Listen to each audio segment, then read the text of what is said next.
큰 관점에서 볼 때는 미국 경제가 한 6개월 이내에 경기 침체에 들어갈 가능성은 높지 않고 더군다나 내년도에도 경제 성장률이 그렇게 무너지는 모습은 아닐 거다라는 쪽으로 좀 긍정적으로 해석할 필요가 있는데 미국만 좋아서 괜찮냐라는 부분이죠. 전 세계 경제가 좀 미국과 디커플링이 되다 보니까 전 세계 교육이 안 좋습니다. 내년도에는 미국 경제가 그래도 올해보다는 조금 낮아질 가능성이 있고 지금 성장률을 보시면은 IMF도 올해 2.8에서 내년도에는 한 2.2로 보고 있지 않습니까? 올해보다는 미국조차도 낮아지고 나머지 나라들은 낮은 상태에서 더 낮아지고 이러면 수출을 받아줄 수 있는 그런 국가들의 전체적인 글로벌 경기가 조금 부진하다면 우리나라 수출 경기에 대한 조금 의문점, 좀 걱정 이런 것들이 조금 앞서는 그런 경기 지표라고 생각합니다.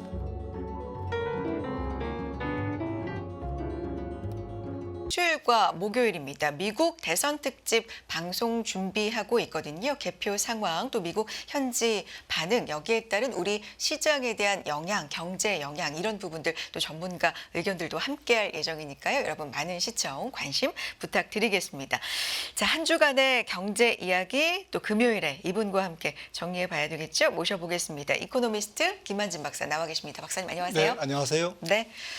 말씀드린 것처럼 11월이 시작이 됐습니다. 네, 네. 좀 긴장이 됩니다. 그러니까요. 중요한 이벤트들이 정말 또 몰려 있다고 할 수가 있기 때문에요.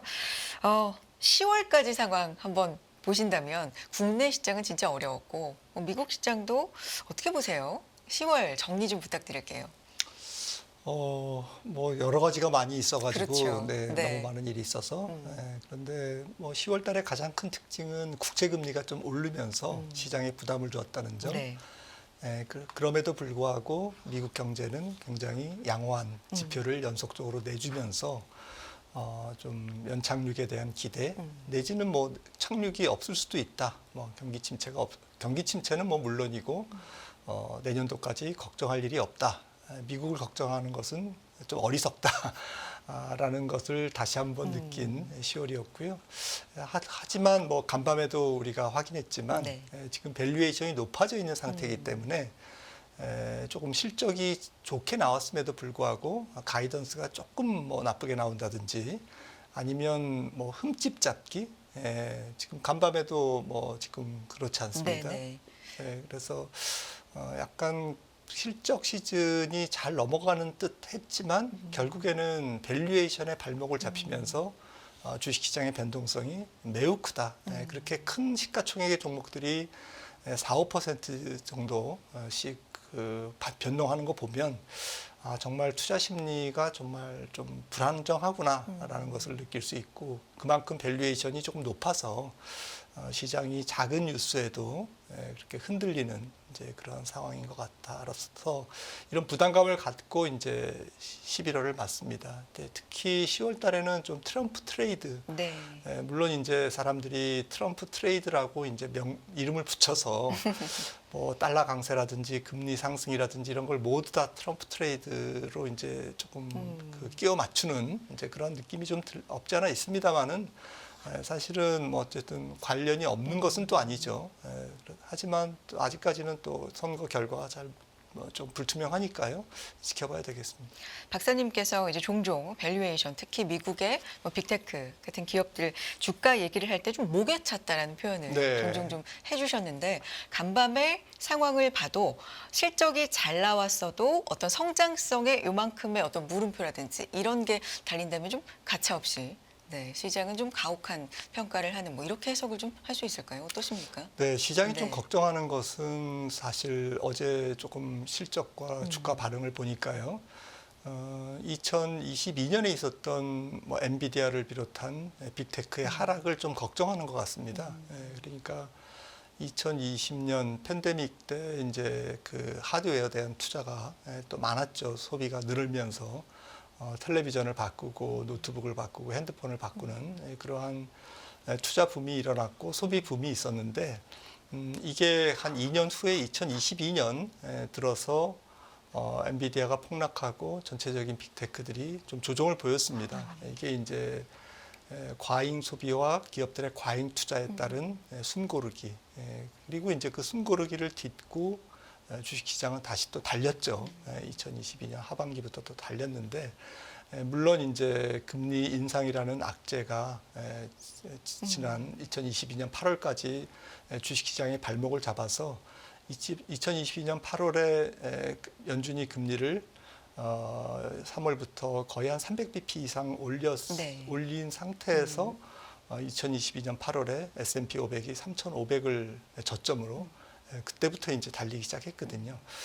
그러니까 그 2022년 상반기 내내 혹은 뭐 7, 8월까지 주가 조정을 가져왔던 이유가 첫 번째는 연준의 금리 인상이기도 했지만 따지고 보면 다른 부분은 이제 2020년에 21년에 투자된 또 과잉 소비된 그러한 테크 산업들에 대한 숨고르기 조정이었는데 지금도 이제 약간 그런 것들을 시장이 우려하고 있지 않나 이런 생각을 하고 있는 게요. 지금 뭐 많은 빅테크들이 투자를 해서 성과가 나오고는 있습니다만은 이게 혹시 과잉 투자가 아닌가라는 의심을 계속 시장은 지금 쏘아붙이고 있는 것이죠. 그래서 조금만 실적이 안 나오면 그거는 이제 말할 것도 없고 가이던스가 조금만 삐끗해도 그것도 말할 것도 없고 실적과 가이던스가 좋게 나왔음에도 불구하고 또 흠집 잡기를 하고 이제 이런 부분들이 계속 반복되고 있습니다. 실적 시즌마다. 근데 이제 그때마다 희생양은 조금 다르고 지난 분기에 2분기에 조금 안 좋았던 기업들은 또 이번 분기에는 또 괜찮습니다. 인텔이라든지 또 아마존 같은 경우는 또 괜찮고 그래서 이런 부분들이 조금 돌아가는 모습이 좀 흥미롭습니다. 알겠습니다. 지금 실적 시즌, 특히 빅테크 실적을 어떻게 보고 계신지 김한주 박사님의 시각 들어봤고요. 글로벌 국가들의 일단 경기를 11월 들어가면서 또 진단해 볼 필요도 있을 것 같아서 오늘 그 내용 중심으로 좀 들어보고자 합니다. 미국의 GDP 얼마 전에 발표가 됐는데 2.8%로 나왔잖아요. 뭐 예상했던 것보다 조금 못 나왔다 하지만 2.8%라는 숫자 어떻게 평가하셨어요, 박사님은? 뭐 말씀 주셨듯이 좀 못 나왔다라고 하는 분들이 많습니다. 그 정도로 눈높이가 높아진 상태고 사실 GDP는 뭐 과거 숫자이기 때문에 좀 의미가 떨어지지만 우리가 GDP를 중시하는 것은 그래도 경제가 살아있느냐, 살아있으면 기업 실적도 살아있기 때문에 지금 높은 밸류에이션을 정당화할 수 있다라는 것이죠. 그리고 GDP 증가율은 이제 결국엔 뭐 이번 분기를 피크로 해서 떨어지긴 할 겁니다. 그래서 애틀란타 연은도 지금 4분기 GDP가 제가 어제 잠깐 봤었는데 2.4%인가 있어요. 그래도 2.4%라는 것은 뭐 굉장히 높은 수치고요. 그렇죠. 미국에. 그리고 뭐 어제 이번에 나온 이제 3분기 속보치는 앞으로 이제 수정치와 확정치를 통해서 조정은 될 거지만 그래도 뭐 2.8%에서 크게 아래쪽으로 빗나가지는 않을 것 같고요. 지금 추세상 미국 경제 잠재 성장률, 뭐 추세 성장률이 1.8%, 뭐 한 2%, 그 사이로 보기 때문에 뭐 잠재 성장률은 2.1%입니다만은 그 정도로 보기 때문에 지금 미국 경제는 뭐 정말 사상 유례 없는 장기 그 호황을 누리고 있다라고 이제 진단할 수 있고 여러 가지 이유가 있습니다만은 뭐 가장 큰 게 고용 시장이 좀 구조적으로 좋아서 GDP를 떠받치고 있는 소비가 탄탄하다는 점 이런 부분들이 조금 긍정적인 것 같습니다. 그런데 이제 많은 부분에서 미국만 잘 나간다. 미국 예외주의. 이런 부분 얘기가 좀 많이 나오거든요. 실제로 그런지 예측치도 그런지 각 나라와 좀 비교해 주시면 좋을 것 같아요, 박사님. 지금 고용 시장을 가령 이제 좀 보시면은 이게 실업자 한 명당 빈 일자리인데요. 미국이 상대적으로 얼마나 좋은지를 확연하게 볼 수 있습니다. 물론 조금 지난 자료고요. OECD에서 지난 9월에 발표한 자료인데 지금 빨간색 위에서 이제 미국 경제가 내려오고 있죠. 실업자 한 명당 빈 일자리가 거의 1.9, 2명 가까운 빈 일자리에서 지금 1.1. 최근에 이제 졸트 보고서가 나왔지 않습니까? 졸트 보고서에서 한 1.1명. 그러니까 아직까지는 일자리가 여유 있다라는 것을 이제 확인하실 수가 있는데 한 명당 1.1개가 있으니까 거의 뭐 매치가 다 되는. 그래서 지금 뭐 고용 지표가 나올 때마다 뭐 어제도 신규 실업 수당 청구 건수 뭐 여러 가지가 나올 때마다 미국 고용이 조금 잘 식지 않는 그런 분위기를 확인하실 수가 있는 게 이게 약간 구조적인 부분 때문에 그런 것 같습니다. 그러니까 팬데믹 때에 만들어진 고용 시장의 수요와 공급의 불균형, 이게 아직까지도 이어지고 있고, 물론 이제 근본적으로 미국 경제가 생산성도 높고 기업들이 돈을 많이 벌고 그래서 고용을 유지하고 있기 때문에 그런 것은 맞습니다만은, 전체적으로 좀 그 팬데믹 때 노동의 수요 공급 불균형이 아직까지도 좀 이어지고 있는 분위기가 있는 것은 맞고요. 다른 나라들도 전체적으로는 조금 뭐 괜찮습니다. 독일 같은 경우도 뭐 경제 성장률은 나쁘지만 고용 시장이 그렇게 아주 망가져 있는 것은 아니고, 그래도 일본이 굉장히 좋죠. 그래서 일본 주식 시장이 좋은 것은 일본은 조금 약간 장기적으로 노동 시장이 조금 그 인구 구조 때문에 다시 타이트해지는 이제 이런 부분들이 조금 작용을 조금 기저에서 하고 있는 것 같고요. 나머지 나라들은 낮은 상태에서 더 낮아지고 있습니다. 거기에 우리나라가 속해 있는 네, 거죠? 우리나라는 주황색이. 거의 바닥을 네. 지금 기고 있고요. 그러니까 0.2, 0.3 정도밖에 안 되거든요. 미국에 비하면은 확연하게 이제 고용 시장이 굉장히 널널한 상태, 그러니까 일자리를 구하기 어려운 상태로 지금 보이죠. 그래서 정리해서 말씀드리면 뭐 미국 경제가 조금 뭐 지금 여러 가지 뭐 복잡한 경제 지표가 뭐 매일 나오지만 조금 큰 관점에서 볼 때는 미국 경제가 한 6개월 이내에 경기 침체에 들어갈 가능성은 높지 않고, 더군다나 내년도에도 경제 성장률이 그렇게 무너지는 모습은 아닐 거다라는 쪽으로 좀 긍정적으로 해석할 필요가 있는데, 물론 이제 미국만 좋아서 말씀 주셨듯이 조금 괜찮냐라는 부분이죠. 전 세계 경제가 좀 미국과 디커플링이 되다 보니까 전 세계 교육이 안 좋습니다. 그래서 우리나라 수출 같은 경우도 미국향 수출이 그나마 버텨왔는데 내년도에는 미국 경제가 그래도 올해보다는 조금 낮아질 가능성이 있고, 지금 성장률을 보시면은 IMF도 올해 2.8에서 내년도에는 한 2.2로 보고 있지 않습니까? 저는 뭐 2.2보다 좀 낮게 나올 가능성도 있다라고 이제 생각을 하고 있는데, 전에 말씀드렸듯이 내년 한 2분기에서 3분기 정도에는 싱크홀이 한번 있을 거다. 경기가 약간 주저앉는 그런 땅꺼짐이 한번 있을 거다라고 보는데요. 아무튼 올해보다는 미국조차도 낮아지고 나머지 나라들은 낮은 상태에서 더 낮아지고 이러면 우리나라 수출에 대한, 그러니까 수요국들의 경기가 선진국이든 신흥국이든 수요국들이 우리나라 수출을 받아줄 수 있는 그런 국가들의 전체적인 글로벌 경기가 조금 미국도 올해처럼 내년에도 이렇게 좋지는 않고 나머지 국가들도 조금 부진하다면 우리나라 수출 경기에 대한 조금 의문점, 좀 걱정, 이런 것들이 조금 앞서는 그러한 경기 지표라고 생각합니다. 그러니까 6개월 내 미국의 경기 침체 우려는 뭐 거의 없는 상황이긴 한데 둔화 쪽으로는 박사님 지속적으로 좀 얘기를 해주고 계시고요. 특히 2분기, 3분기 사이라고 하셨나요? 네, 그때 싱크홀처럼 좀 이런 부분은 예상을 해봐야 되는데, 그래도 고용 말씀해 주셨으니까 또 하나의 한 축이 소비 쪽도 탄탄한 걸로 여전히 나오고 있잖아요. 네, 그 이번 주에 이제 뭐 그 소비자 신뢰 지수, 네. 지금 보시는 이 차트 소비자 신뢰 지수도 발표됐고요. 10월 소비자 신뢰 지수죠. 지난 9월 99.2에서 거의 뭐 108.7. 지금 특히나 이제 소비자 신뢰 지수에서 우리가 항상 주목하는 것은 일자리에 대한 설문조사거든요. 그래서 일자리가 얼마나 풍부하다고 생각하십니까? 조금 일자리를 구하기 얼마나 어렵다고 생각하십니까? 이런 설문을 하는데 그 차이가 이제 굉장히 많이 벌어졌어요. 이번 10월 지표로. 차이가 벌어졌다는 건 어떤 얘기인가요?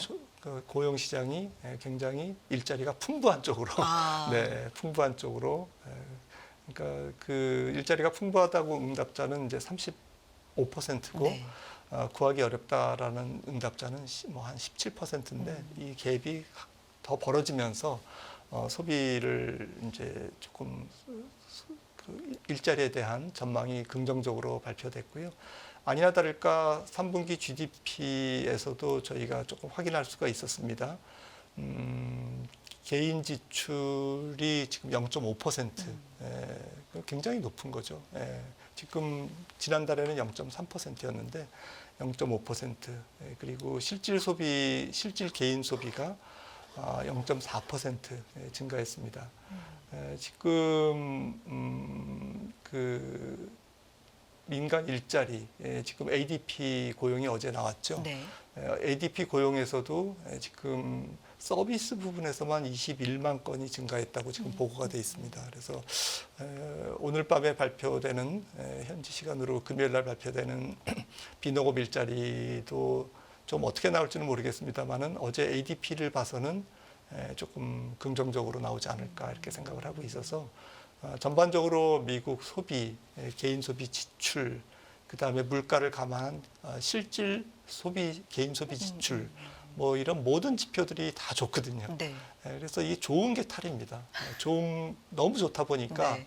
금리가 안 떨어져요. 그러니까요. 금리가 꾸물꾸물 올라가고 물론 이제 트럼프 핑계도 있습니다만은 제 생각에는 기저적으로 조금 미국 경제가 너무 좋기 때문에 금리가 안 떨어지는 부분, 금리가 안 떨어지다 보니까 주가가 오르면 바로 이제 밸류에이션이 좀 숨이 차는 좀 그런 현상, 버거운 현상. 금리만 조금 안정돼도 주가가 올랐을 때 밸류에이션 부담이 조금 덜한데 금리마저 조금 상승 추세니까 주식 시장이 밸류에이션 부담을 더 강하게 받을 수밖에 없는 그런 상황입니다.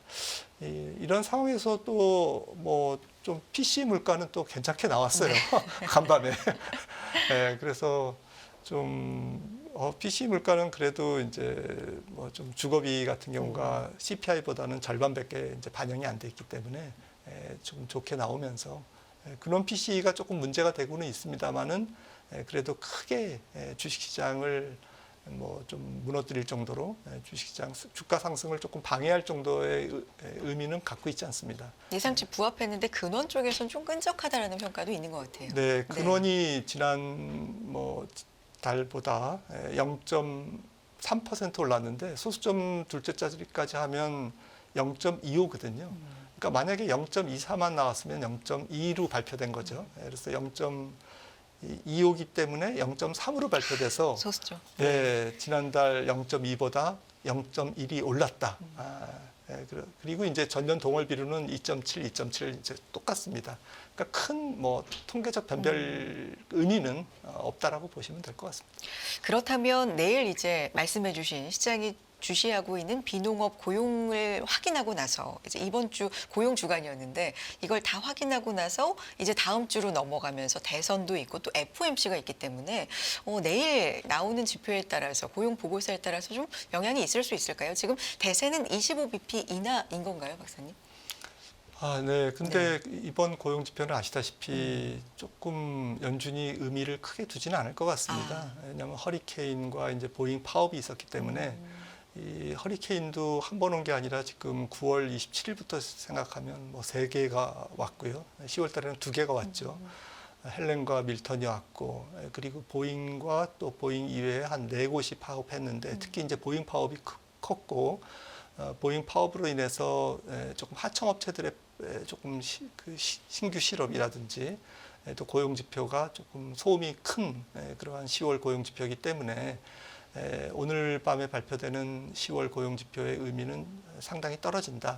앞서도 뭐 졸트 보고서도 말씀드렸고 민간 ADP 고용 보고서도 말씀드렸지만 아마도 조금 그 오차가 많을 것 같아요. 그리고 이러한 소음이 조금 정리된 다음에 좀 그 11월 고용 지표를 뭐 계속 또 미뤄지는데 네. 그래서 12월 초에 발표되는 한 11월 고용 지표를 봐야 조금 완전히 이제 파업이라든지 그리고 허리케인 영향이 사라진 조금 순수한 고용 지표가 되지 않을까 싶고요. 10월 고용 지표는 연준이 이런 사실을 알고 있기 때문에 조금 큰 의미는 두지 않고 보지 않을까, 좀 추세의 연장선상에서 보지 않을까 싶습니다.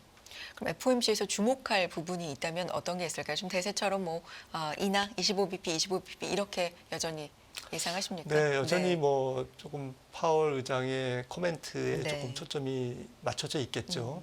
이번에 이제 11월 FOMC니까 이제 뭐 다른 자료는 없으니까 파월의 기자회견과 이제 성명서 내용에서의 문구의 변화를 이제 주목할 텐데 결국에 시장의 초점은 이제 12월에도 인하하고 갈 거냐라는 것이 이제 당장 조금 관심사일 것 같고요. 아마도 이제 저는 열어놓을 것 같습니다. 지금 지난번에도 말씀드렸듯이 연준이 금리 인하를 하는 것은 물가와 지금 현재 명목 기준금리의 상당한 그 갭, 네. 이러한 그 차이가 있기 때문에 이 부분을 조정하는 그러한 과정의 연장선상에서 11월 FMC와 12월까지는 그게 진행된다라고 봤을 때는 지금 한 4.5% 정도까지 기준금리를 낮추는 것은 현재 앞서 뭐 PCE 물가 말씀드렸습니다만 헤드라인이 2.1이고 그다음에 근원이 2.7인데 근원 PCE 물가가 이 갭이 너무 크지 않습니까? 네. 이 갭을 조금 줄이는 과정이 이제 12월까지 FMC이기 때문에 아마도 파월은 12월 연준 위원들은 12월까지 25bp의 인하를 짐작할 수 있도록 만드는 멘트를 아마 할 것 같고요.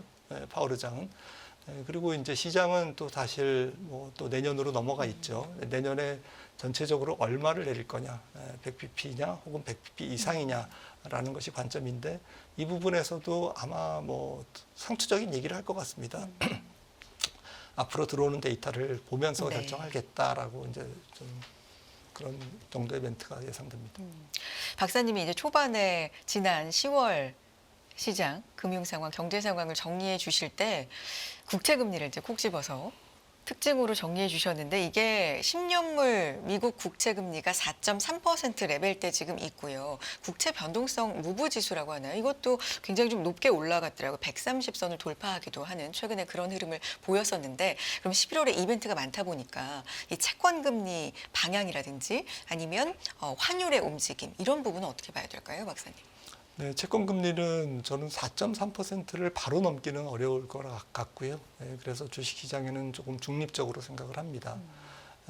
그 이유는 뭐 지금 앞서도 GDP 말씀을 드렸지만 조금 3분기 GDP가 조금 우리가 생각하는 가시적인 기간에 좀 피크일 가능성이 높거든요. 그러니까 2.8%보다 더 높게 나오기는 어렵다라는 것이죠. 향후.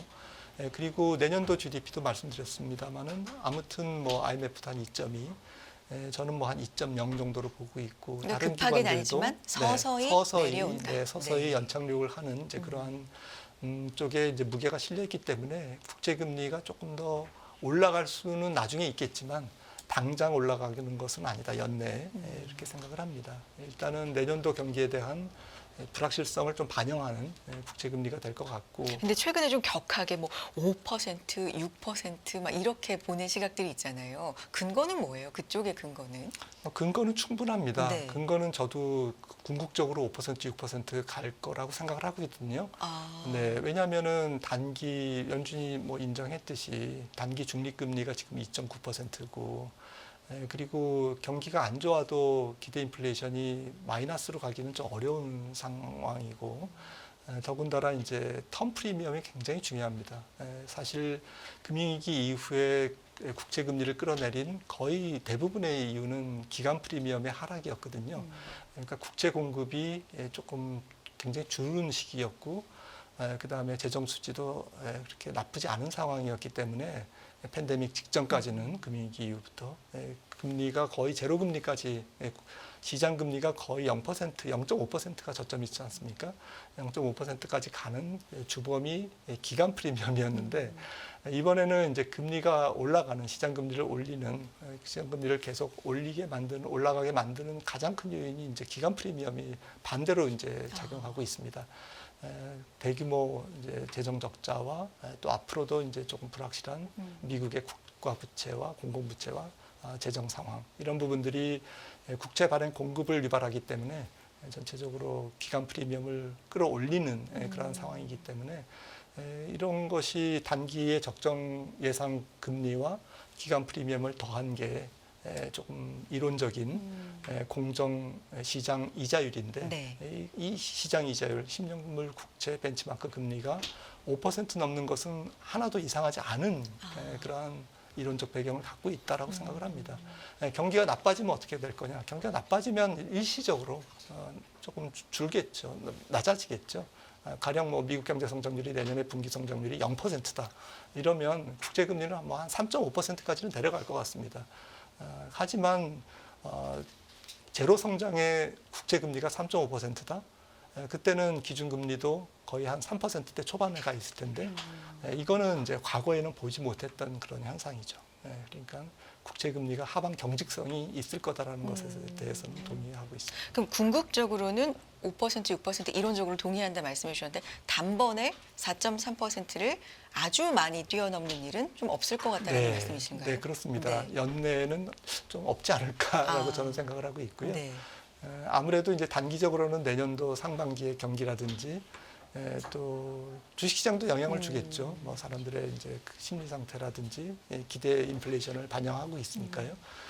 하지만 뭐 특별한 이벤트가 없는 한 제 생각에는 단번에 4.3%를 넘기는 어려울 것 같고 좀 양보를 하더라도 4.5%는 조금 저항성이 되지 않을까 싶습니다.